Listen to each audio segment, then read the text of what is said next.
ಎಲ್ಲ ಸ್ತೋತ್ರ ಬಂದವರಿಗೆ ನಮಸ್ಕಾರ. ಇವತ್ತು ಮತ್ತೊಂದು ಹೊಸ ವಿಚಾರವನ್ನು ತಮ್ಮೆಲ್ಲರಿಗೆ ಪ್ರಸ್ತುತಪಡಿಸ್ತಾ ಇದ್ದೀನಿ. ಅದು ಏನು ಅಂತಂದರೆ, ಅದಕ್ಕಿಂತ ಮೊದಲು ಎಲ್ಲ ಪಾಲಕ ಬಂಧುಗಳಲ್ಲಿ ನನ್ನದೊಂದು ಸವಿನಯ ವಿಜ್ಞಾಪನೆ. ಮೊನ್ನೆ ತಾನೇ ಎಲ್ಲ ಪರೀಕ್ಷೆಗಳು ಮುಗಿದಿದೆ, SLCದು ಮತ್ತು PUCದು. ಎಲ್ಲ ಮಕ್ಕಳಿಗೂ ಶುಭ ಹಾರೈಸ್ತೀನಿ. ಅದೇ ಥರ ತಮ್ಮ ಮಕ್ಕಳು ಏನು ಕಲಿಬೇಕು ಅಂತ ಇದ್ದರೆ ಅದಕ್ಕೆ ಗಮನ ಕೊಟ್ಟು ಅದನ್ನು ಮಾತ್ರ ಕಲಿಸೋಕ್ಕೆ ಪ್ರಯತ್ನ ಮಾಡಿ. ಮಕ್ಕಳ ಮೇಲೆ ನಿಮ್ಮ ಆಶೆಗಳನ್ನು ಹೇರಿ ಅವರಿಗೆ ಬೇಡಾದ ಒಂದು ವಿಷಯದ ಒಂದು ಅಭ್ಯಾಸದ ಮುಂದುವರಿಕೆಗೆ ನೀವು ಒತ್ತಾಯ ಮಾಡಬೇಡಿ ದಯವಿಟ್ಟು. ಯಾಕಂತಂದರೆ ಮಕ್ಕಳ ಮನಸ್ಸು ಒಂಥರ ಮೃದು ಇರ್ತದೆ, ಹೂವಿನಂತಿರ್ತದೆ. ಅದನ್ನು ಯಾವ ಕಾರಣಕ್ಕೂ ಕಸಕ್ಕೆ ಹಾಕೋಕ್ಕೆ ಪ್ರಯತ್ನ ಮಾಡಬೇಡಿ. ನಿಮ್ಮ ಮಗು ಏನು ಕಲಿಬೇಕು ಅಂತದೆ ಅದ್ರ ಬಗ್ಗೆ ಸಾರ ವಿಚಾರ ಮಾಡಿ ಅದನ್ನು ಮಕ್ಕಳೊಂದಿಗೆ ವಿಚಾರ ವಿನಿಮಯವನ್ನು ಮಾಡಿಕೊಂಡು ಅವನ ಒಂದು ಅಭ್ಯಾಸದ ಮುಂದುವರಿಕೆಗೆ ನಿಮ್ಮೆಲ್ಲರ ಒಂದು ಗಮನ ಇರಲಿ ಅಂತ ಪಾಲಕರ ಹತ್ರ ಈ ಸಂದರ್ಭದಲ್ಲಿ ಮೊಟ್ಟ ಮೊದಲನಾಗಿ ಕೇಳ್ಕೊಳ್ತಾ ಇದ್ದೀನಿ. ಅದೇ ಥರ ಬಂಧುಗಳೇ, ಪ್ರತಿಯೊಬ್ಬರ ಜೀವನದಲ್ಲಿಯೂ ಸಂತೋಷದ ಕ್ಷಣಗಳಿಗಾಗಿ ಅಥವಾ ಸಂತೋಷ ಹೊಂದುವುದಕ್ಕಾಗಿ ನಾವೆಲ್ಲರೂ ಸಂತೋಷ ಅನ್ನುವಂಥ ಒಂದು ವಿಳಾಸವನ್ನು ಹುಡುಕಾಡ್ತಾ ಇರ್ತೀವಿ. ಅಥವಾ ಸಂತೋಷ ಅನ್ನುವ ಮನೆ ಅಥವಾ ಸಂತೋಷ ಅನ್ನುವ ಒಂದು ವಿಳಾಸವನ್ನು ಹುಡುಕಾಡ್ತಾ ಹೊರಟಿದ್ದೀವಿ. ನಮಗೇನು, ನಮಗಿಂತ ಮೊದಲಿದ್ದವರಿಗೆ, ನಮ್ಮ ತಂದೆ ತಾಯಿಗಳಿಗೆ, ಅವ್ರ ತಂದೆ ತಾಯಿಗಳಿಗೆ, ನಮ್ಮ ಅಜ್ಜಂದರಿಗೆ, ಮುತ್ತಜ್ಜಂದರಿಗೆ ಅಥವಾ ಈಗಿರುವಂಥ ಗುರುಗಳಿಗೆ, ಆಶ್ರಮದ ಗುರುಗಳಿಗೆ ಆಗಲಿ ಅಥವಾ ಪೀಠಾಧಿಕಾರಿಗಳಿಗಾಗಲಿ ಅಥವಾ ಎಷ್ಟೊಂದು ಉನ್ನತವಾದ ವ್ಯಕ್ತಿಗಳಿಗಾಗಲಿ ಈ ವಿಳಾಸ ಇಲ್ಲಿವರೆಗೂ ಸಿಕ್ಕಿಲ್ಲ. ಅದನ್ನು ಹುಡುಕ್ತಾನೇ ಇದ್ದೀವಿ. ಆದರೆ ಯಾರಿಗೂ ಈ ಸಂತೋಷ ಅನ್ನುವ ಮನೆ ಅಥವಾ ಸಂತೋಷ ಅನ್ನುವ ಎಲ್ಲಿ ಸಿಗ್ತದೆ ಅನ್ನುವಂಥ ಒಂದು ವಿಳಾಸ ಇವತ್ತಿನವರೆಗೂ ಯಾರಿಗೂ ಸಿಕ್ಕಿಲ್ಲ. ಅದು ಸಿಗಬೇಕು ಅಂತಂದರೆ ಏನು ಮಾಡಬೇಕು ಅನ್ನೋದನ್ನು ಮೊನ್ನೆ ನನಗೆ ಆತ್ಮೀಯರು ನನ್ನ ವಾಟ್ಸಪ್ಗೆ ಒಂದು ವಿಚಾರವನ್ನು ಮೆಸೇಜನ್ನು ಕಳಿಸಿದ್ರು. ಅದನ್ನು ಓದಿ ಅದು ಸಂತೋಷ ಅನ್ನಿಸ್ತು. ಅದನ್ನು ನಿಮ್ಮೆಲ್ಲರ ಎದುರಿಗೆ ಹಂಚ್ಕೊಳ್ಬೇಕಂತ ನಾನು ಈ ಒಂದು ಕ್ಲಿಪ್ಪನ್ನು ಮಾಡ್ತಾಯಿದ್ದೀನಿ. ಆತ್ಮೀಯರೇ, ಈ ಸಂತೋಷದ ವಿಳಾಸನ ನಮಗೆ ಯಾವಾಗ ಸಿಗ್ತದೆ ಅಂತಂದರೆ ನಾವು ಸಜ್ಜನರ ಸಂಘ ಬೆಳೆಸಬೇಕು. ಸಜ್ಜನರ ಸಂಘ ಬೆಳೆಸಿ ಒಳ್ಳೆಯ ಗುಣಗಳನ್ನು ಅಳವಡಿಸ್ಕೊಂಡಾಗ ನಾವು ಕೂಡ ಸಜ್ಜನರು ಅಂತ ಯಾವಾಗ ಆಗ್ತೀವಲ್ಲ ಅವಾಗ ನಮಗೆ ಸಿಗ್ತದೆ ಈ ಸಂತೋಷದ ವಿಳಾಸ. ಅಥವಾ ನಾವು ಯಾವುದೋ ಒಂದು ಹೊಸ ಹೆಜ್ಜೆ ಇಡಬೇಕಾದ್ರೆ 1000 ಬಾರಿ ವಿಚಾರ ಮಾಡಬೇಕು. 1000 ಬಾರಿ ವಿಚಾರ ಮಾಡಿ ಸದೃಢವಾದ ಒಂದು ಹೆಜ್ಜೆಯನ್ನಿಟ್ಟಾಗ ನಮ್ಮ ಕೆಲಸ ಏನು ಪರಿಪೂರ್ಣ ಆಗ್ತದಲ್ಲ ಅವಾಗ ನಮಗೆ ಸಿಗ್ತದೆ ಈ ಸಂತೋಷದ ವಿಳಾಸ.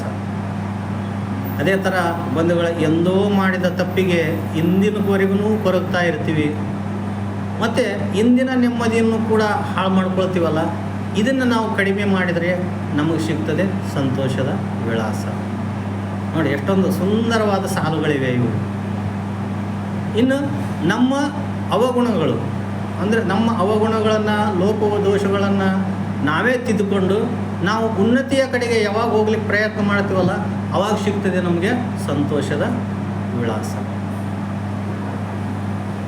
ನೋಡಿರಿ, ಬದುಕಿನ ಮುಖ್ಯವಾದ ಮಜಲುಗಳು ವಿದ್ಯಾಭ್ಯಾಸ ಆಗಲಿ, ಉದ್ಯೋಗ ಆಗಲಿ, ಮದುವೆ ಆಗಲಿ ಅಥವಾ ಮಕ್ಕಳ ಬಗ್ಗೆ ಆಗಲಿ, ಹೊಸ ಮನೆ ಕಟ್ಟೋದ್ರ ಬಗ್ಗೆ ಆಗಲಿ, ನಾವು ಸದೃಢವಾಗಿ ಎಚ್ಚರಿಕೆಯಿಂದ ಯಾವಾಗ ನಾವು ನಿರ್ಧಾರ ತಗೋತೀವಲ್ಲ ಆವಾಗ ನಮಗೆ ಸಿಗ್ತದೆ ಸಂತೋಷದ ವಿಳಾಸ. ಈ ಎಲ್ಲ ವಿಚಾರಗಳನ್ನು ಮಾಡುವಾಗ ನಾನಾ ರೀತಿಯ ಜನ ಬರ್ತಾರೆ. ಪತಂಗದ ಹಾಗೆ ನಮ್ಮ ಜೀವನ ನೋಡಿ, ಪತಂಗದ ಹಾಗೆ ನಮ್ಮ ಜೀವನ ಪತಂಗ ಹಾಡ್ತಾ ಇರ್ತದೆ, ಒಂದು ರೀತಿಯಿಂದ ಹಾಡ್ತಾ ಇರ್ತದೆ. ಆಗ ಏನಾಗ್ತದೆ, ಗಾಳಿ ಬರ್ತದೆ. ಗಾಳಿ ಬಂದಾಗ ಇನ್ನಿಷ್ಟು ಎತ್ತರಕ್ಕೆ ಹೋಗ್ತದೆ.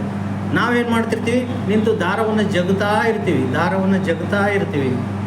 ಆದರೆ ಆ ಪತಂಗಕ್ಕೂ ಕೂಡ ಒಂದು ಸಹಿಷ್ಣುತೆ ಇರ್ತದೆ. ಆ ಸಹಿಷ್ಣುತೆ ಮೀರಿತು ಅಂದಾಗ ನೀವು ಹೆಚ್ಚೆಚ್ಚಿಗೆ ಎಳೆದಾಗ ಆ ಪತಂಗದ ಸೂತ್ರದ ದಾರ ಅನ್ನೋದೇನಿರ್ತದಲ್ಲ ಅದು ಕಟ್ ಆಯ್ತು ಅಂದರೆ ಪತಂಗ ಹಾರು ಹೋಗ್ಬಿಡ್ತದೆ. ಎಲ್ಲಿ ಹೋಗ್ತದೆ, ಎಲ್ಲೋ ಹೋಗ್ಬಿಡ್ತದೆ.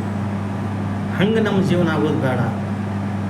ನಾವು ಮಾಡಬೇಕಾದ ಕೆಲಸವನ್ನು ಅತ್ಯಂತ ನಿಖರವಾದ ಮುಖ್ಯವಾದ ಮಜಲುಗಳು ಏನು ಬಂದಿರ್ತಾವಲ್ಲ ಅವಾಗ ಸದೃಢವಾದ ಹೆಜ್ಜೆಯನ್ನಿಟ್ಟಾಗ ಮಾತ್ರ ನಮಗೇನು ಸಿಗ್ತದೆ, ಸಂತೋಷದ ವಿಳಾಸ ಸಿಗ್ತದೆ.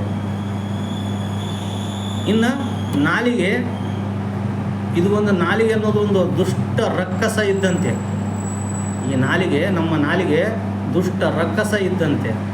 ಅದನ್ನು ನಾವು ಹಿಡಿತದಲ್ಲಿ ಇಟ್ಕೊಳ್ಳಿಲ್ಲ ಅಂತಂದರೆ ಏನೆಲ್ಲ ನೀವು ಮಾಡಿದರೂ ಅದು ವ್ಯರ್ಥ ಆಗ್ತದೆ. ಆ ನಾಲಿಗೆಯನ್ನು ನೀವು ಹಿಡಿತದಲ್ಲಿ ಇಟ್ಕೊಂಡ್ರೆ ಮಾತ್ರ ನಿಮಗೆ ಸಿಗ್ತದೆ ಈ ಸಂತೋಷದ ವಿಳಾಸ. ನೋಡಿರಿ, ಯಾವುದೇ ಕಾರ್ಯ ಮಾಡೋದಕ್ಕಿಂತ ಮುಂಚೆ ನಾವು ಶಾಂತತೆಯಿಂದ ಯೋಚಿಸಬೇಕು. ಯಾಕಂತಂದರೆ ಕೋಪದಲ್ಲಿ ಕೊಯ್ದುಕೊಂಡ ಮೂಗು ಮತ್ತೆ ಬರೋದಿಲ್ಲ. ಅದಕ್ಕಾಗಿ ನೀವು ಶಾಂತತೆಯಿಂದ ವಿಚಾರ ಮಾಡಿ ಹೆಜ್ಜೆ ಹಾಕಿದರೆ ಮಾತ್ರ ನಿಮಗೆ ಸಿಗ್ತದೆ ಸಂತೋಷದ ವಿಳಾಸ. ತಗ್ಗಿ ಬಗ್ಗಿ ನಡೆಯೋದರಿಂದನೂ ಕೂಡ ಸಂತೋಷದ ವಿಳಾಸ ಸಿಗ್ತದೆ.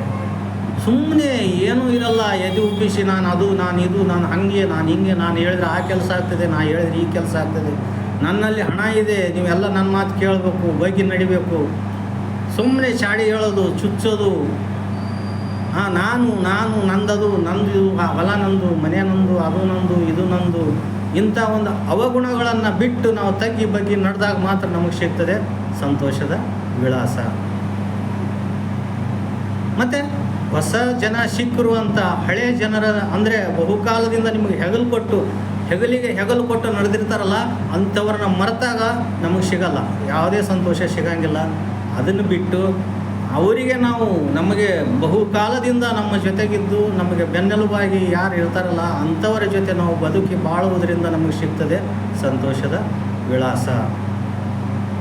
ಬಂಧುಗಳೇ, ಈ ಬಾಳು ಅನ್ನೋದು ಒಂದು ಚಿಕ್ಕದಾದಂಥ ಬಂಡಿ ಇದ್ದ ಹಾಗೆ. ಈ ಬಾಳು ಚಿಕ್ಕದಾದಂಥ ಒಂದು ಎತ್ತಿನ ಬಂಡಿ ಇದ್ದ ಹಾಗೆ.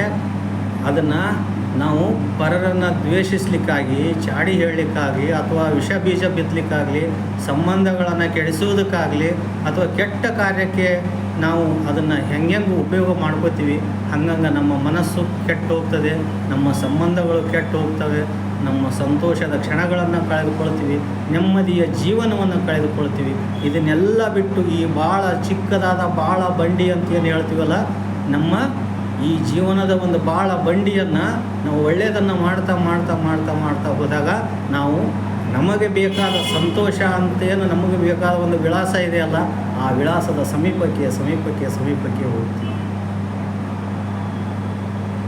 ಇದನ್ನೆಲ್ಲ ಮಾಡೋದರಿಂದ ನಮಗೆ ಸಿಗುವಂಥದ್ದು ಯಾವುದು? ಕೊಟ್ಟ ಕಡೆಗೆ ಸಿಗುವಂಥದ್ದು ಯಾವುದು? ಸಂತೋಷ ಅನ್ನುವಂಥ ಮನೆ, ಅಥವಾ ಸಂತೋಷ ಎಲ್ಲಿ ಸಿಗ್ತದೆ ಅನ್ನುವಂಥ ಒಂದು ವಿಳಾಸ. ನೋಡಿ, ಎಷ್ಟೊಂದು ಮಾರ್ಮಿಕವಾಗಿ, ಎಷ್ಟೊಂದು ಚೆನ್ನಾಗಿದೆ. ಆ ಕಾರಣದಿಂದ ಬಂಧುಗಳೇ, ನಾವು ನಮ್ಮ ಜೀವನವನ್ನು, ಈ ಅಳಿದುಳಿದ ಜೀವನ ಇಲ್ಲಿವರೆಗೆ ಏನಾಯಿತು ಆಯಿತು, ಇನ್ನು ಮುಂದಾದರೂ ಸಹಿತ ನಮ್ಮ ಅಳಿದುಳಿದ ಜೀವನವನ್ನು ಈ ಸಂತೋಷದ ವಿಳಾಸವನ್ನು ಹುಡುಕ್ತಾ ಹೋಗಬೇಕು.